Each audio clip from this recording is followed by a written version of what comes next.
Kerana yang tengah cari baju yang selesa untuk latihan korang, aku sangat-sangat recommend pakai baju yang ni. Baju ni adalah baju running daripada XL-Bios. Kalau sebelum ni korang pernah nampak aku pakai baju I Hate Running, warna hitam, warna putih. Yang ni dia dah keluarkan satu baju yang baru. Design dia lain sikit. Dia ada warna putih dan dia ada corak-corak dekat bahagian depan. Dia ada corak-corak juga dekat bahagian belakang.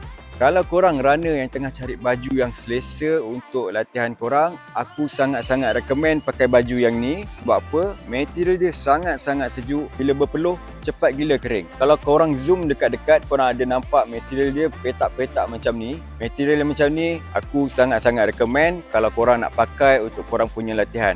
Berat aku 56, aku punya tinggi 164, aku pakai size S. Kalau korang tak sure korang punya size, korang jangan malu-malu, korang komen je. Nanti aku tolong tengokkan untuk korang. Korang jangan pening-pening, korang check je dekat dalam link yang disediakan.